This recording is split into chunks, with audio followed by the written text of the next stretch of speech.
In the quiet town of Ravenwood, nestled amidst rolling hills and dense forests, the night was serene. Until it wasn't. Under the dim glow of streetlights, a black luxury sedan glided through the deserted streets, its tires whispering against the asphalt. Inside, Senator Amara Okoro, a distinguished figure known for her unwavering dedication to justice, was returning home after a late-night community meeting. Her mind replayed the evening's discussions, unaware of the unfolding events that would soon engulf her. Meanwhile, Officer Karen Whitlock patrolled the streets in her police cruiser. Her eyes, sharp and unyielding, scanned the surroundings with a vigilance that bordered on suspicion. Spotting the sedan, she noted its out-of-state plates and decided to follow.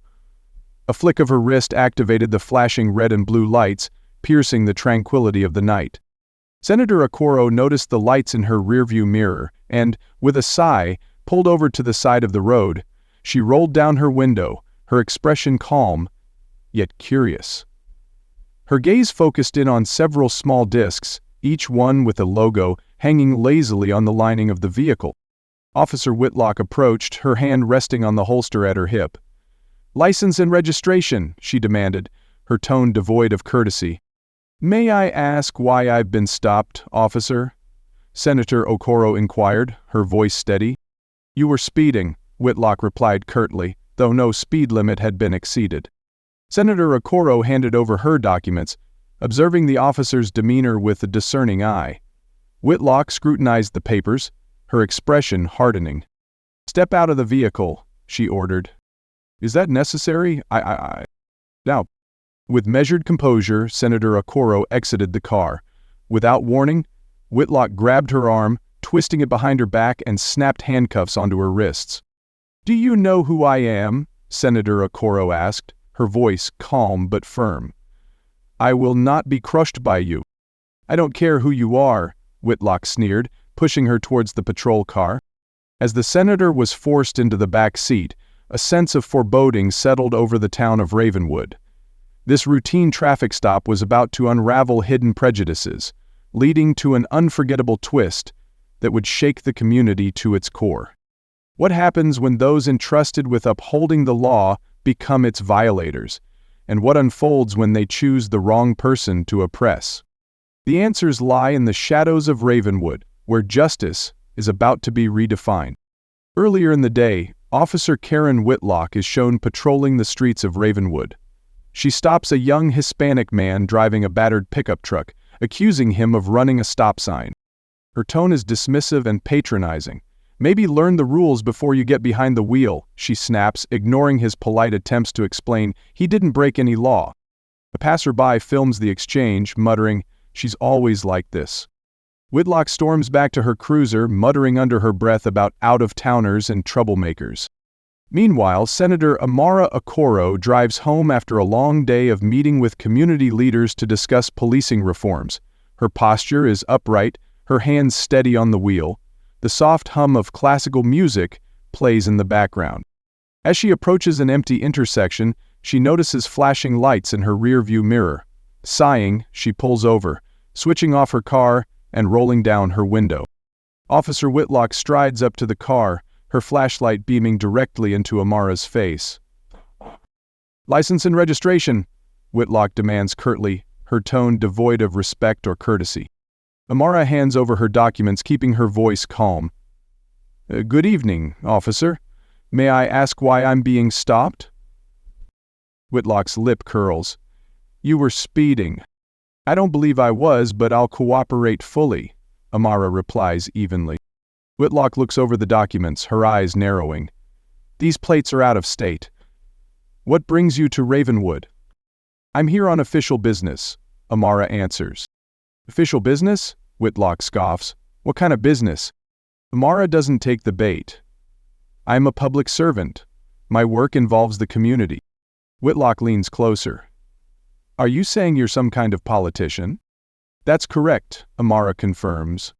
"Right," Whitlock sneers. "Step out of the car." "Is that necessary, officer?" Amara asks, her voice calm but firm. Whitlock's hand hovers over her holster. Do I need to repeat myself? Amara steps out of the car, her movements deliberate and non-threatening. Whitlock immediately grabs her arm, twisting it behind her back. Amara winces, but doesn't resist. You have no right to do this, Amara says, her voice steady despite the discomfort. Whitlock sneers. I'll decide what rights you have. Senator Amara Okoro is led into the dimly lit police station, her wrists bound by cold steel handcuffs.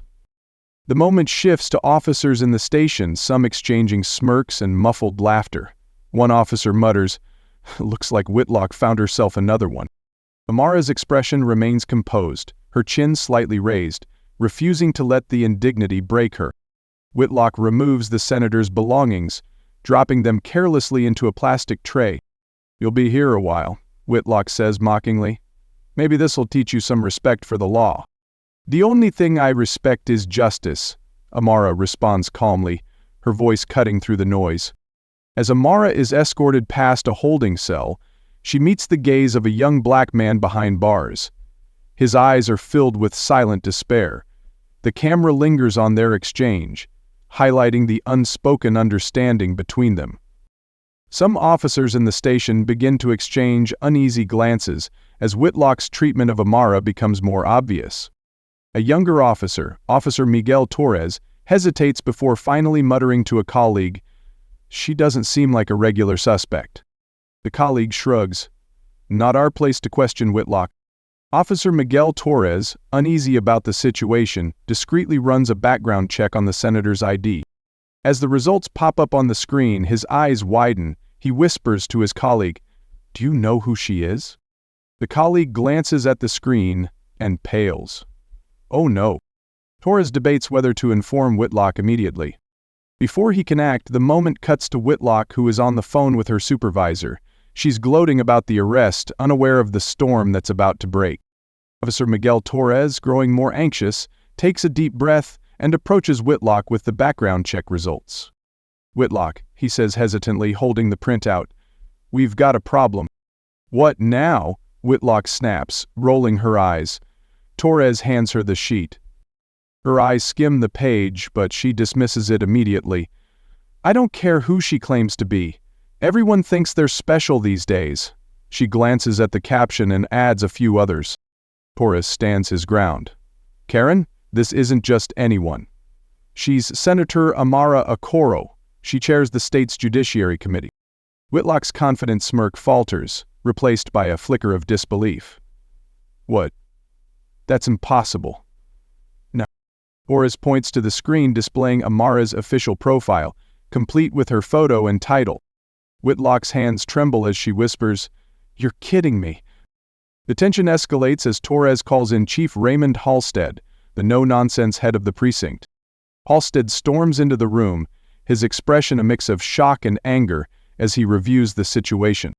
"You arrested a sitting state senator?" he asks Whitlock, his voice low and dangerous. Whitlock stammers, "I didn't know. She didn't tell me."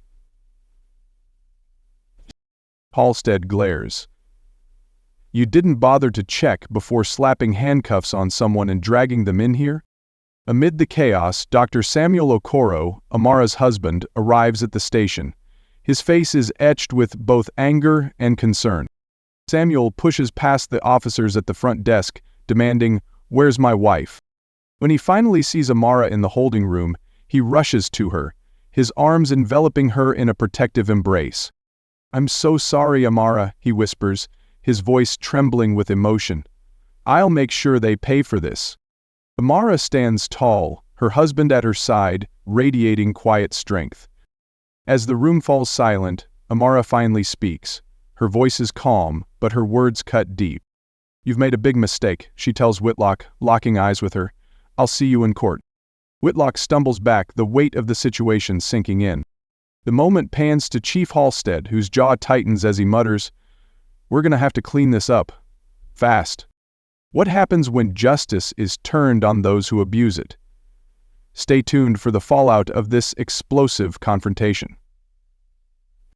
The next morning, Senator Amara Okoro's legal team, led by the fierce attorney Cynthia Abadelli, begins crafting a case. Cynthia reviews security footage from the station and body cam recordings, her sharp eyes picking apart every moment of Whitlock's misconduct. "We're not just filing a complaint, we're dismantling an entire system," she declares. Amara, seated across from Cynthia, nods. "This isn't just for me.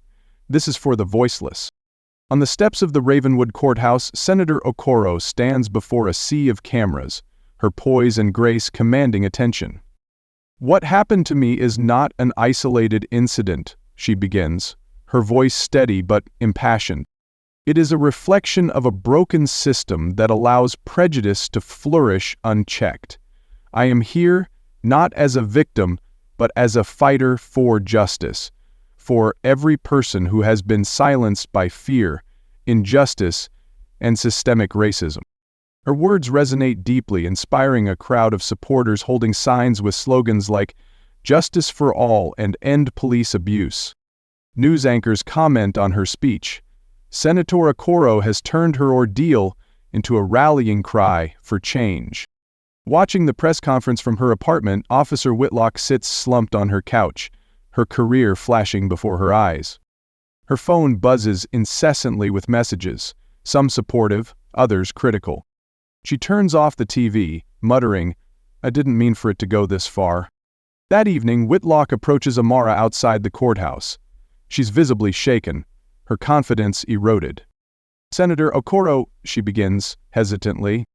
Amara turns to face her, her expression unreadable. "Officer Whitlock, what do you want?" I wanted to apologize," Whitlock says, her voice faltering. "I made a mistake. I didn't know who you were." Amara's eyes narrow. "And if I hadn't been a senator, if I were just another black woman driving home that night, would you still be here apologizing?" Sir, she says dejectedly. Whitlock stammers, I didn't mean to." "This isn't about me," Amara interrupts, her voice sharp. "This is about the countless people who didn't have the power to fight back. Your apology doesn't change what you've done to them." Whitlock hangs her head, realizing there's nothing more to say. As Whitlock walks away, Cynthia approaches Amara. "That was harsh," she says. Amara responds, "Harsh? Harsh is the humiliation, the fear, and the injustice that people like her have inflicted for years. This isn't personal, it's about accountability." The last shot shows Amara standing in her office, looking out over the city. Her husband enters, placing a supportive hand on her shoulder. "Are you ready for this?" he asks. She turns to him, her eyes blazing with determination. "I've been ready my entire life." Theoretically, this was only the beginning of the fight. What happens when a flawed system is challenged, when those who abuse power are finally held accountable? Stay tuned as justice takes its course. What do you think should happen to Officer Whitlock? Should she face termination, or does she deserve a second chance? Have you ever witnessed or experienced an abuse of power like this? We want to hear your story. Share it in the comments below. Do you believe systemic change is possible, or are incidents like this inevitable? Join the conversation. Amara's attorney, Cynthia Abadale, delivers a passionate opening statement. This case is about more than one arrest. It's about accountability and reform. Officer Whitlock, on the witness stand, looked visibly uncomfortable under cross-examination.